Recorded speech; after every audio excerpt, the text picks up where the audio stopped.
ఇక రేషన్ కార్డుల జారీ నిరంతర ప్రక్రియ అని అర్హులైన పేదలు దరఖాస్తు చేసుకోవాలన్నారు ఎమ్మెల్యే సామేలు. ప్రజలను పక్కదారి పట్టించేందుకు తోక తెగిన నక్కలా అరుస్తున్నారని మండిపడ్డారు.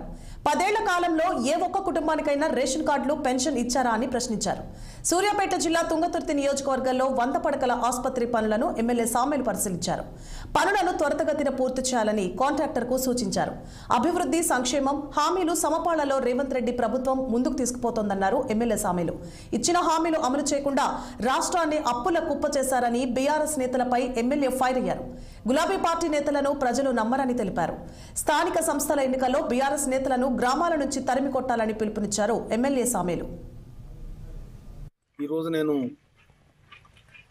ప్రజాపాలనలో భాగంగా గ్రామ సభలలో ఒక 6 గ్రామ సభలలో నేను పాల్గొన్నాను.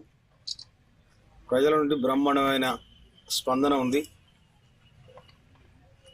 ప్రజా పరిపాలన వస్తుంది అని ఎన్నికల సందర్భంగా గౌరవ ముఖ్యమంత్రి వర్యుడు రేవంత్ రెడ్డి గారు చెప్పిన విధానం ప్రకారం ఇలా ప్రజాపాలన సాగుతూ ఉంది.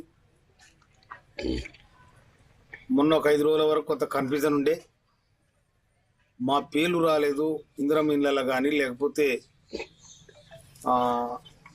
ఆధార్ కార్డులో కానీ మా పేరు రాలేదు, రేషన్ కార్డ్స్ మా పేరు రాలేదు అనేది ప్రజలకు కొంత కన్ఫ్యూజన్ ఉండే.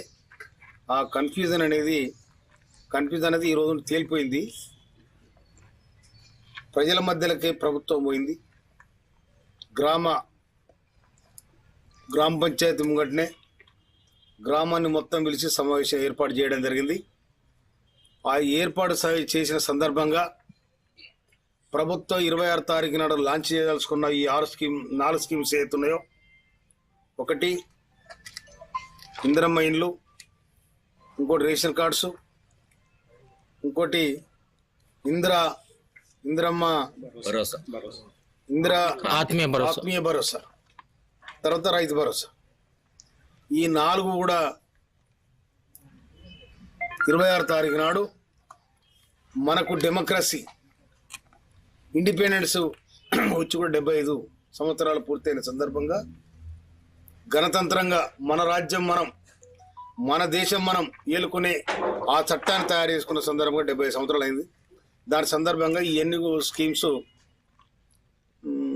లాంచ్ చేయాలని రాష్ట్ర ముఖ్యమంత్రి రేవంత్ రెడ్డి గారు తెలంగాణ